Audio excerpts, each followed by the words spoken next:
Good morning. This is John Watson, RPS and APS Program Manager.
Good morning.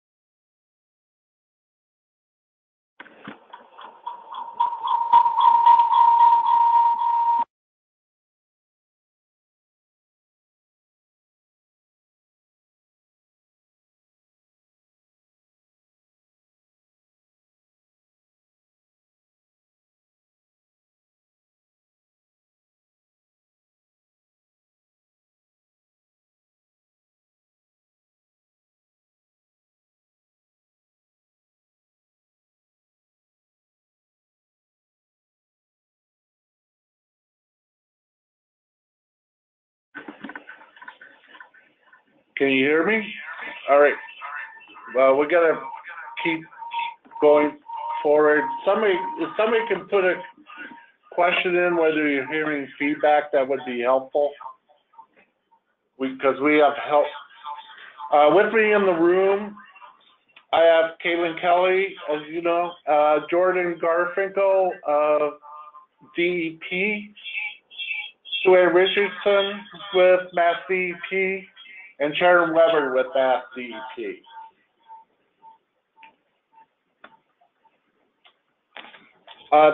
The 2018 compliance filing process, we'll go through the following.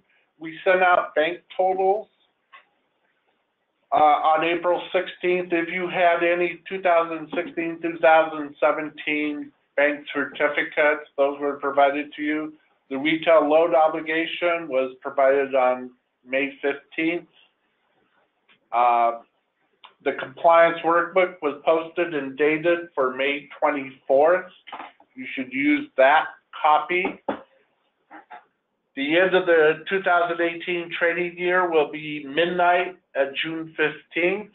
You should settle all of your RECs into your Massachusetts sub-accounts by that date.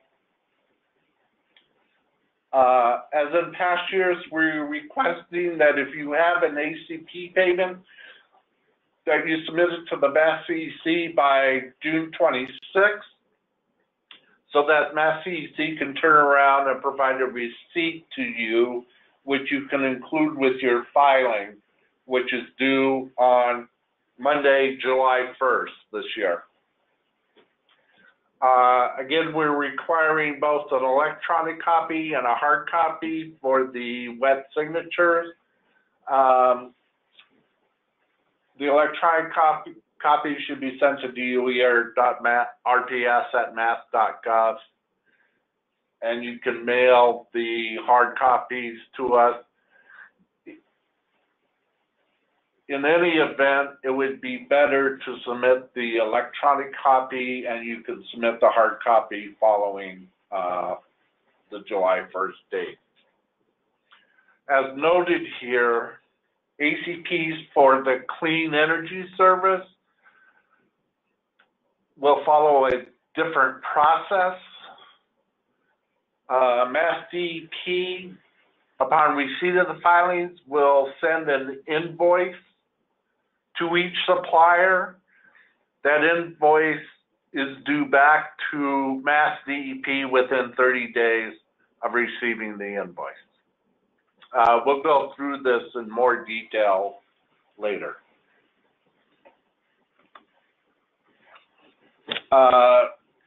Primarily what's new is this is the first year of compliance for the Clean Energy Standard, referred to as CES. It's a program overseen by the Massachusetts Department of Environmental Protection. However, all the filing will be done as usual through the RPS, APS process back to MassDOER. As you all probably know, the overall compliance this year is 16% of your load obligation. However, Class 1 counts towards the 16%. The Class 1 minimum standard this year is 13%. That will count to the 16%, so the incremental compliance for CES will be 3%. As it stands now, there are no standalone clean energy credits. You must use an RPS Class 1 generation certificate to meet the compliance of CES. In GIS, all Mass Class 1 certificates also have the clean energy credit or certificate designation. During 2018, there is no banking allowed during this first year, and that's represented in the workbook. And as we said, there is a different ACP payment process, and again, we'll cover that later. We've also included a GHG report, which will be tab 14, and as a note, tab 14 on the workbook is slightly out of order with tabs 12 and 13, but we did not change the naming of the tab. Also this year, within GIS, because of the restructuring that GIS did last year, there should be an ability by suppliers to provide a full year under the My Certificates Disposition Report in GIS. However, there's also a drop-down because you can specify the month, I believe it may be quarterly terms that you can specify to report. However, there is also a drop-down box in that report in which you should check settled certificates only, because we really don't need to see the Reserve Bank or other certificates that are held by suppliers. So that is one change. We do not necessarily require the 4 quarters, but if we will accept them that way as well if it's easier for you to report that way. But you should be able to report a full year.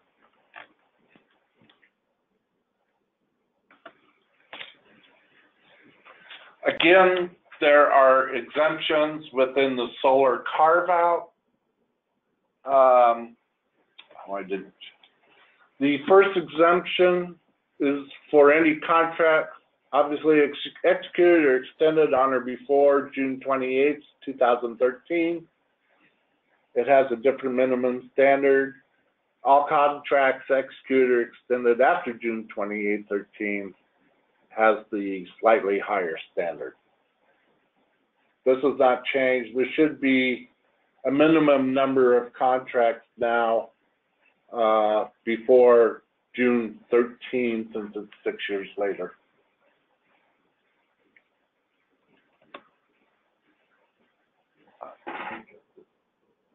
I'm sure, I don't think that's right.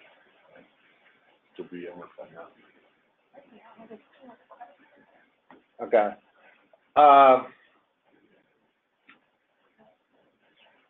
I think the first sentence is a little off. I think these exemptions apply only to competitive suppliers and not to the EDCs. So that first sentence is slightly erroneous. There are two levels of exemptions, and the first is before April 25th, 2014. Those are at 0%. Then there's a between, so after April 25th, but on or before May 8th, 2016, has a slightly higher minimum standard, and contracts after May 8th, 2016 have yet another level of a minimum standard. But this is the same as last year for both solar Carve-Out and solar Carve-Out 2. Just the minimum standards may have changed slightly. Caitlin may want to talk about this screen. Right. So you may have some old auction certificates that you can use for this year's compliance. So this actually will be corrected a little bit. If you have 2016 auction certificates, SRIC 1 or SRIC 2, this is the last year you can use them. So if you have any 2016, you must use them. Any 2017 or 2018 can be used for either this year or next year. The way that you use your auction certificates, if you want to use them for compliance, you settle them within your sub-account as you would your 2018 certificates for your normal SRIC 1 or SRIC 2 compliance. If you do not want to use them this year and instead save them for future years, so if you have any 2017 or 2018 auction certificates that you want to save for next year's compliance, then do not settle them or bank them. Just keep them within your sub-account, or keep them within your needful account. They'll stay in your account. They are unique certificates within the needful GIS. So you don't settle them in your state sub-account. If you do, they will be settled and gone once the trading year closes out.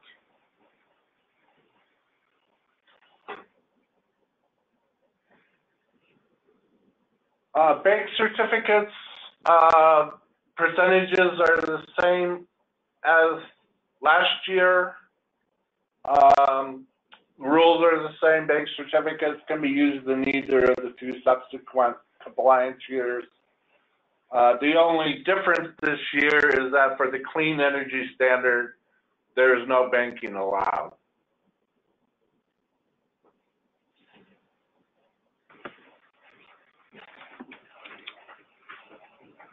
For settling certificates, we request that everybody settle them in GIS by June 5th, or they must be settled by June 15th in your Massachusetts sub-account.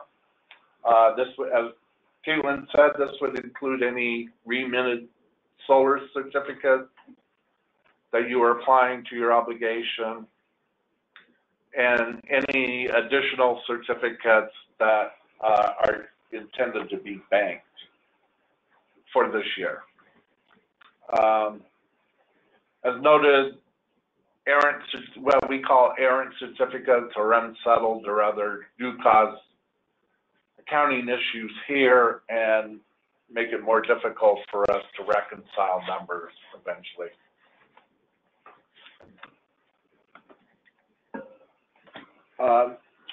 ACP payments are the same for RPS and APS. They should, as noted, they should be submitted to MassDEP. You'll receive a receipt. Again, we will, later we will send the wiring instructions, they are not included in the workbook.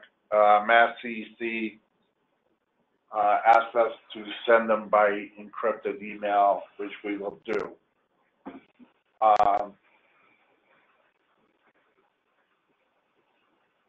You should include the receipt as part of your emailed filing, if it's available. If you do, but if you do not receive the receipt by July 1st, you should not delay the filing. Just go ahead and file and send the receipt when you receive it.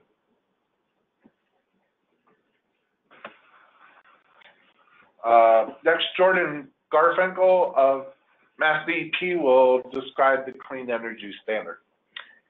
Thank you, John. So as John mentioned, 2018 was the first year with a compliance obligation under the clean energy standard. You mentioned at the beginning that the standard is inclusive of the RPS Class 1 requirement. So in 2018, that standard was 16%, which is 3% above the RPS Class 1 standard of 13% for that year.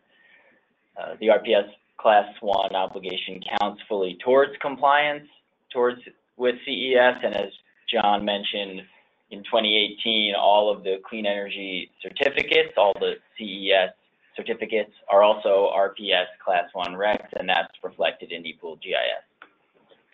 There were, the regulation does allow for limited exemption of eligible megawatt hours sold under contracts with specified pricing in the contract, and the initial exemption request was an estimate of exemption eligible megawatt hours that each supplier was required to submit to MassDEP by December 31st, 2017. We understand that that's a projected volume that was designed to give us and the market a sense of what the volume would be. Obviously, that couldn't reflect actual sales in 2018. That spreadsheet is required for suppliers who are requesting exemptions to be submitted along with the compliance filing on July 1st. The workbook and form are available on the MassDEP Clean Energy Standard website, and if you're having trouble finding the form, you can email me or the climate.strategies email address, but they are available directly on the CES website. As we said a couple of times, the alternative compliance payments will be handled separately for the Clean Energy Standard. Once you submit the workbook, which will calculate the required ACPs, MassDEP will create an invoice for each supplier that totals the ACP amount and send that to each supplier. It'll be sent to the address that's included on the workbook, at the front page of the workbook, and payment is required within 30 days of receipt of that invoice.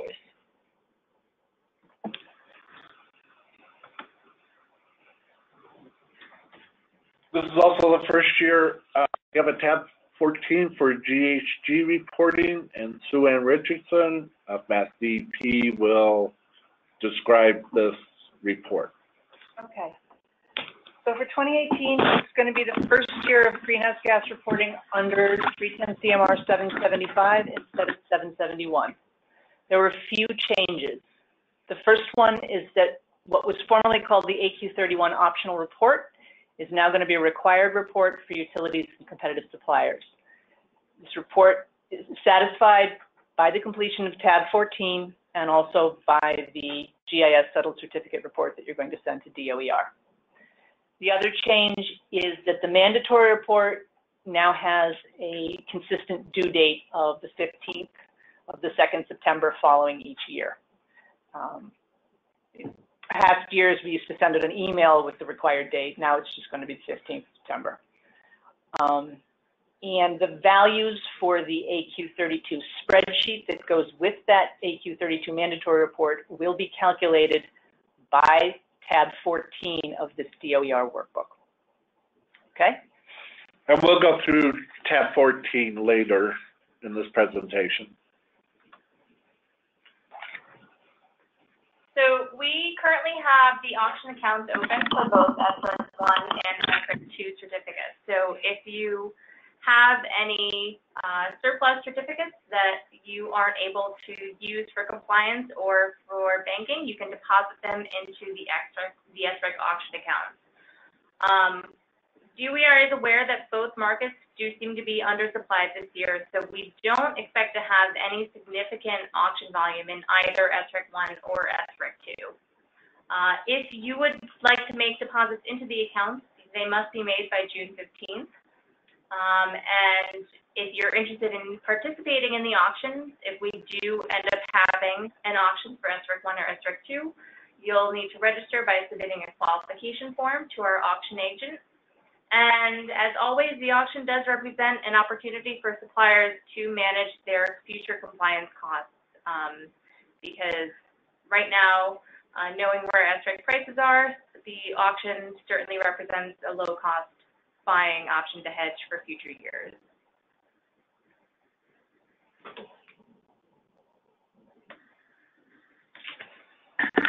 Finally, we want to just give an update on some related programs that will be coming up in the future. The Clean Peak standard is currently being developed.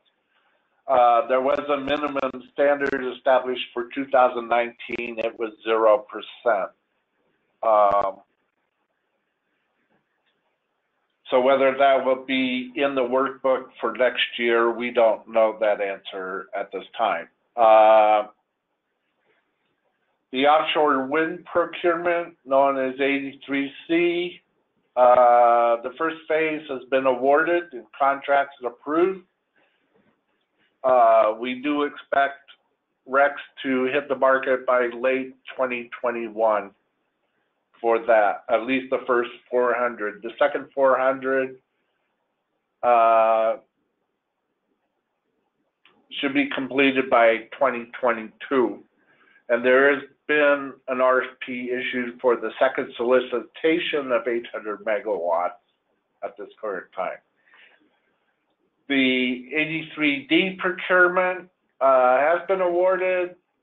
We are awaiting DPU approval of the contracts, and this is expected. This is the Hydro-Quebec energy coming into the state.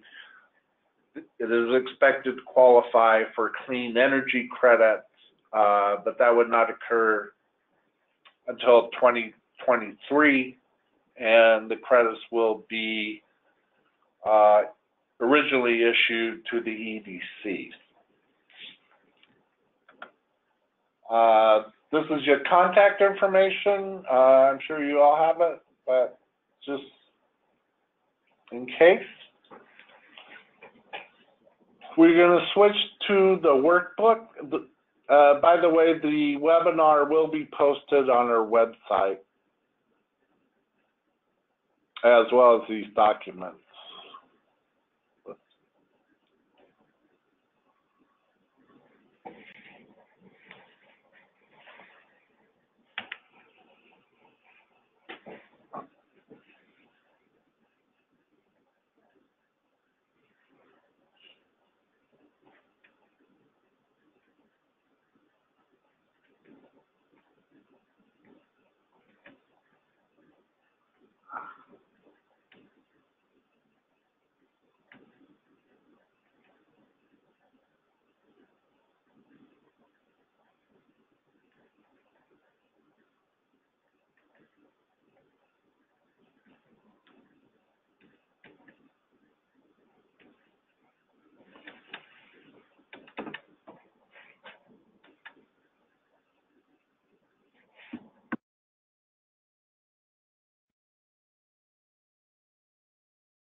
We will go through the workbook tab by tab as it's familiar to most of you.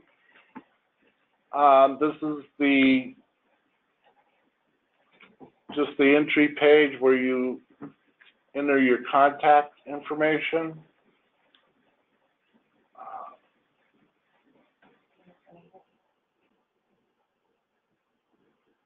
Try this.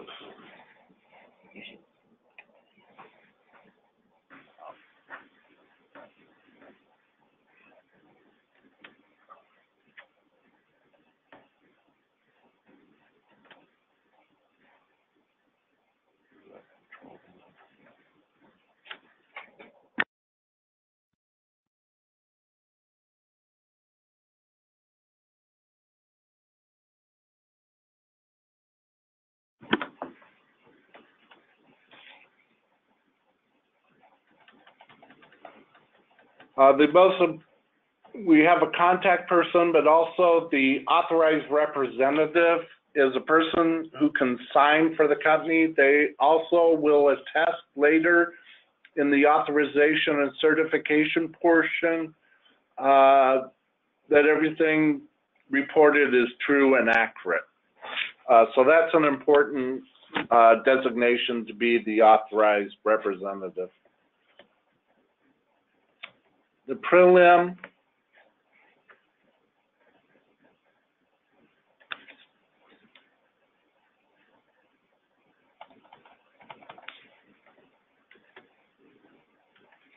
is where you filed your load from the load obligation. If you have different products or sub-accounts, this is where you enter them over here. In most or all cases, you should enter the load obligation that we sent to you. We do have a couple of issues outstanding, which we will get to, but in most cases, the load obligation we sent should match the sub-account. These numbers here will be carried throughout the workbook. We also have the allocation of SREC and SREC2s down here. It's pretty much straightforward. The only caution is if you use any SRECs for Class 1 designation, you would represent it here. But this is an accounting of how your SRECs are being used. Your total generation certificates, if you applied any to the auction account, any that remains in your reserved account, and then what's available for meeting your obligation. In this tab, is where you would present your exemption in column F. I'm not sure why the screen is offset. It doesn't show that way in the workbook, I don't believe. But if you have exemptions for the solar carve-out, they would be entered in column F. And then column G automatically calculates what the net obligation would be. And then again, this is carried forward to table 6 or tab 6 for the solar carve-out. Similarly, we do this for the solar carve-out 2. We do have there are 2 exemptions here. So again,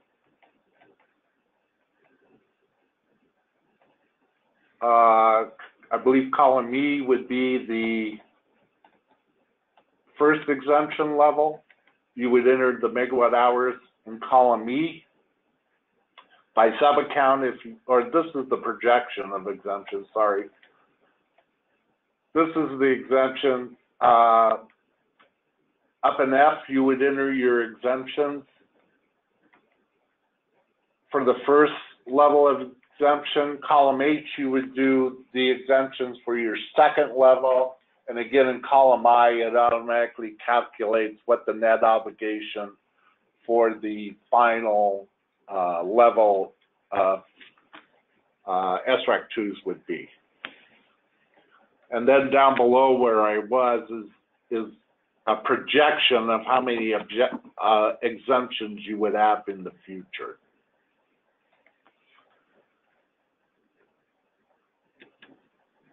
Tab 4 is any errant certificates you would report by type that you have. The totals would then be carried over, and note that CES, if you have any for CES as well, they would be carried here. All these numbers are carried forward to the report. Again, you would enter errant certificates within each tab, and the total number of errant certificates should equal these numbers by class.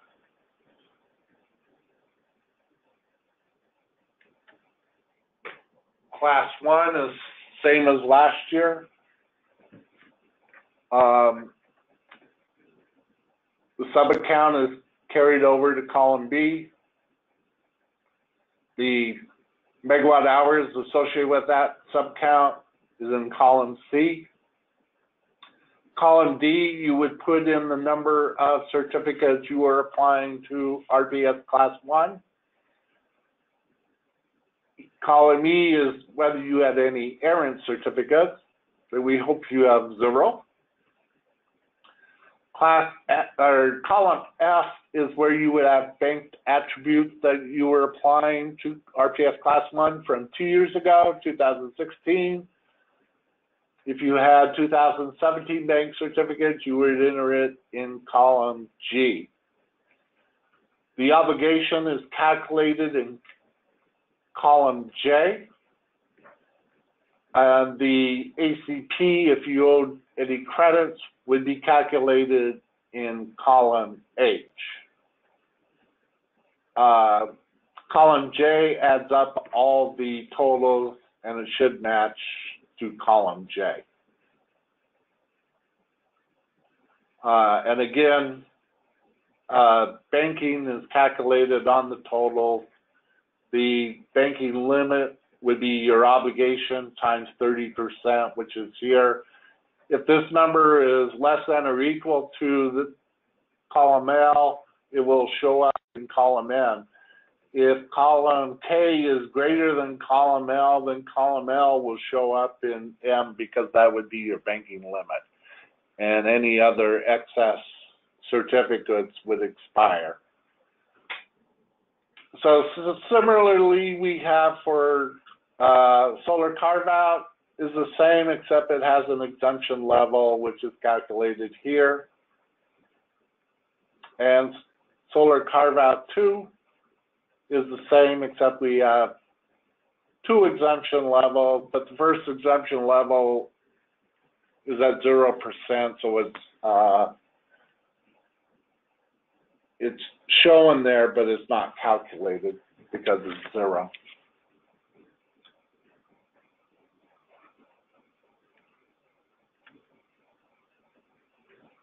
This is class 2 renewable energy, sort of the same as class 1.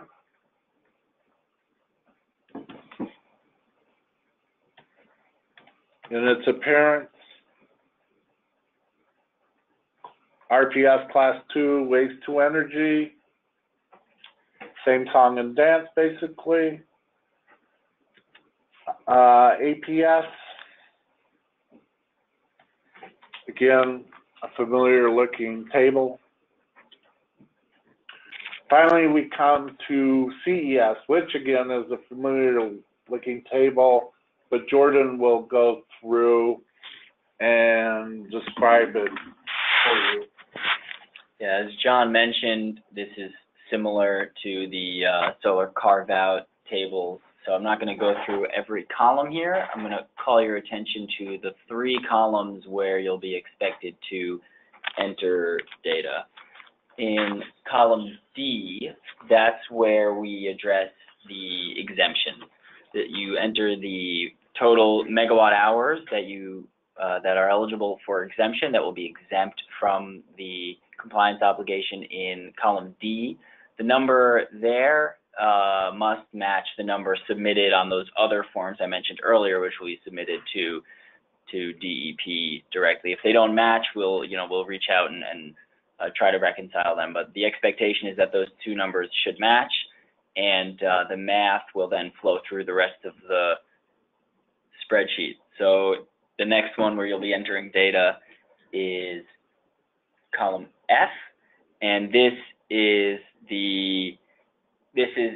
where you list the number of megawatt hours that you're going to be putting towards the incremental CES compliance obligation. For example, if you have enough Class 1 RECs to comply fully with the RPS requirement, then you will already have 13% of the required 16%, and this is where you will enter the remaining 3% of megawatt hours. And then, as John mentioned earlier, this next column is errant certificates, and we don't expect that there will be, that we'll see any or many here. The math will flow through the rest of these columns. ACPs will be calculated here. That will flow through to the ACP tab, which is where DEP will ascertain the amount owed by each compliance entity, and then we'll be sending the invoice, so based on the number that's calculated here. And then the rest of the spreadsheet sort of goes through calculating how the RPS requirement and the incremental obligation under CES add up to hopefully full compliance with the CES. As John mentioned earlier, the boxes in the end here for banking are blanked out. There is no banking of 2018 clean energy certificates. Banking can begin in 2019 for use beginning in 2021. So you'll be able to start banking in 2019 and 2020, and we'll be able to put them towards compliance, starting with compliance year 2021. I just want to mention that columns M and N are mostly for informational purposes only for DOER and MassDEP.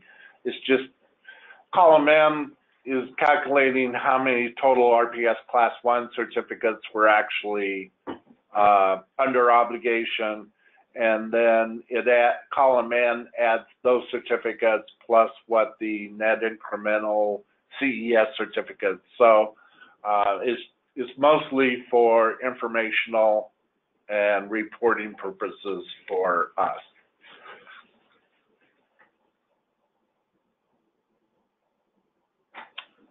Next tab is the one out of order because we're at 11, but we go to 14. So this is, maybe I'll go to our others first. This is the familiar green. If you have Class 1 green products, which are being used for to meet green standards, and you want to apply them to offset RGGI, this is where you would supply that information.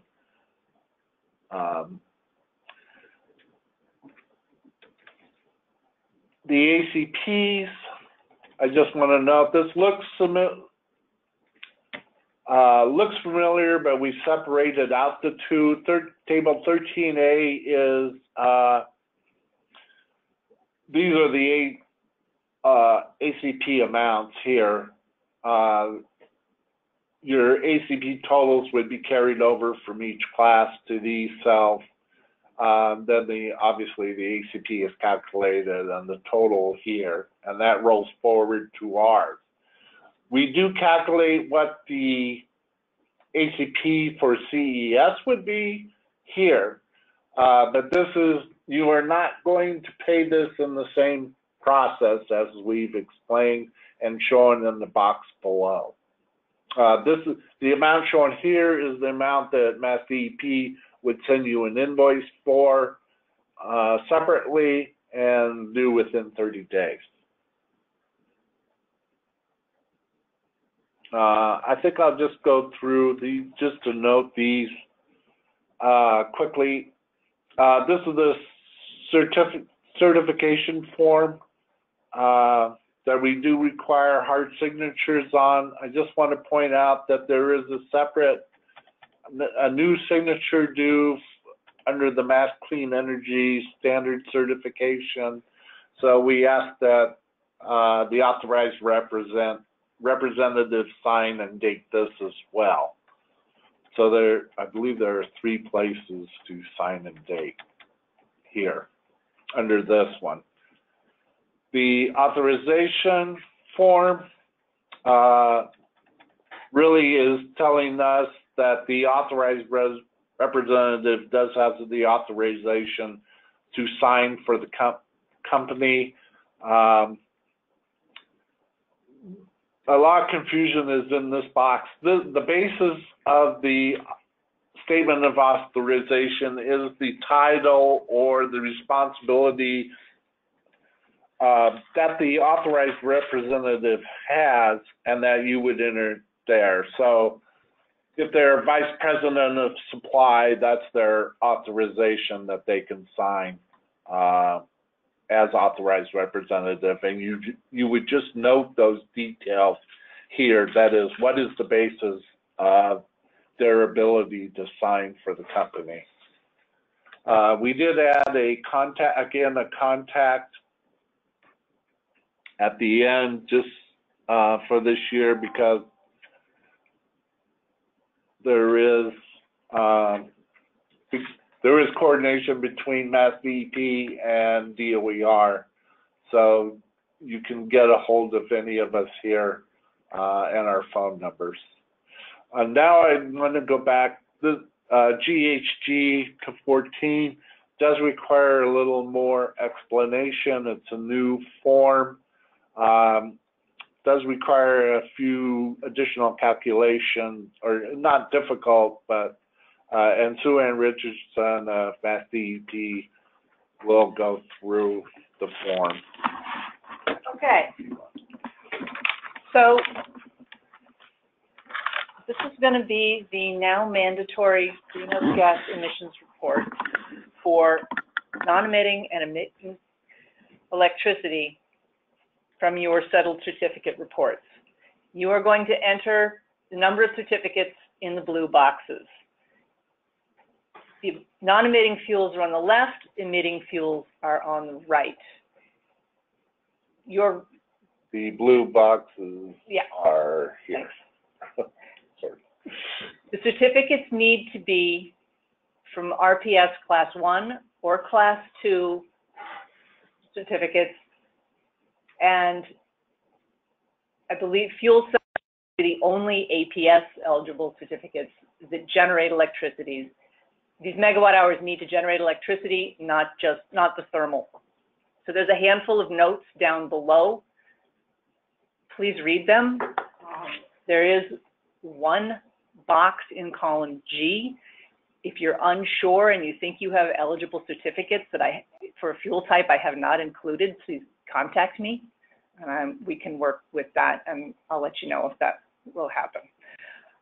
When you enter the megawatt hours or the number of certificates in the blue boxes, the gray area below will calculate emissions from that.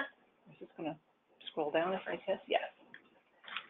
And totals will come back up into the green boxes in the middle, in rows 21 through 23, I think. These boxes will provide you with the non-emitting and emitting megawatt hours to eventually enter into the AQ32 spreadsheet, not this September, but next September, and also the non-biogenic and biogenic CO2e emissions. The steps from the AQ32 spreadsheets are there.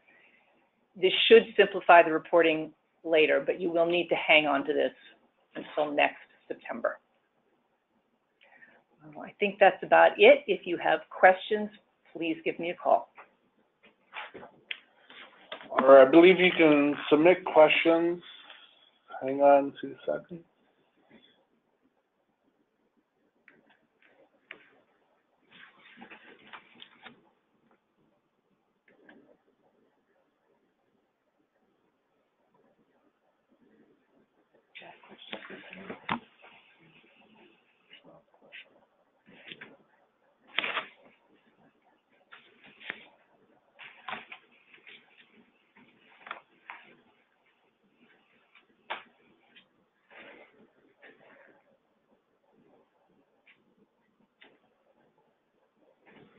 understand it.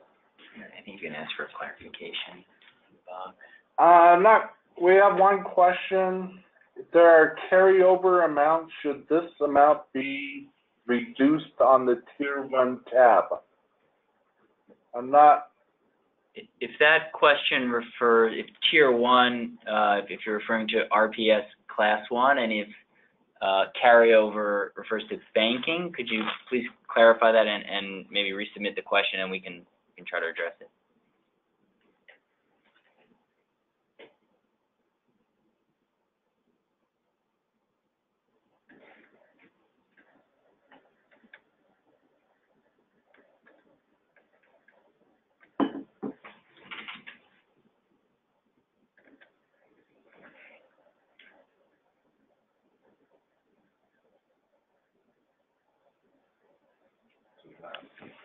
does that expand it?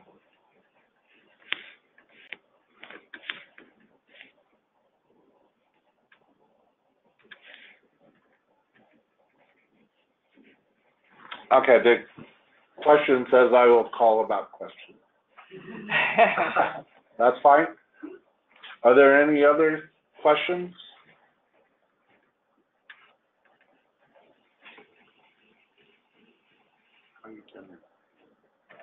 That's lots of people.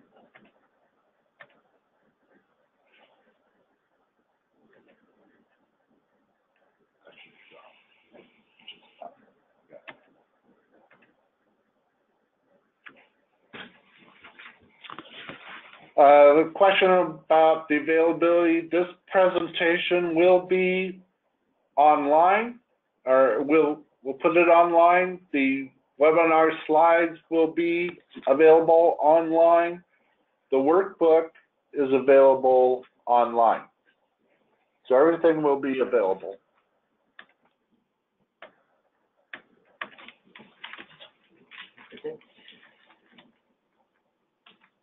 Is there anything else anybody have? All right. I think we have one new question that just came in. Oh. Do we submit the 2017? So here's an important question. Thank you for asking about exemptions under the CES.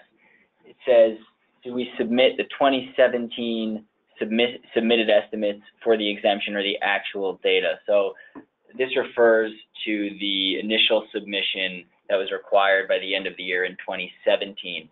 That submission was a requirement in order to maintain eligibility for exemption during this compliance year. So the idea is that folks who have eligible contracts would have submitted the exemption, the initial form, which, as you mentioned, was an estimate, projection, by the end of 2017, and now update that with real data and resubmit that as part of your compliance filing. If there is a case where someone did not submit the initial form by the end of 2017 and now believes that they're eligible for exemption, unfortunately that they did not comply with that initial requirement. I'm happy to discuss this over the phone if there is someone who is in that position. But I believe that we did receive a large number of submissions by the end of 2017, so I think the large majority of suppliers were aware of and complied with that requirement.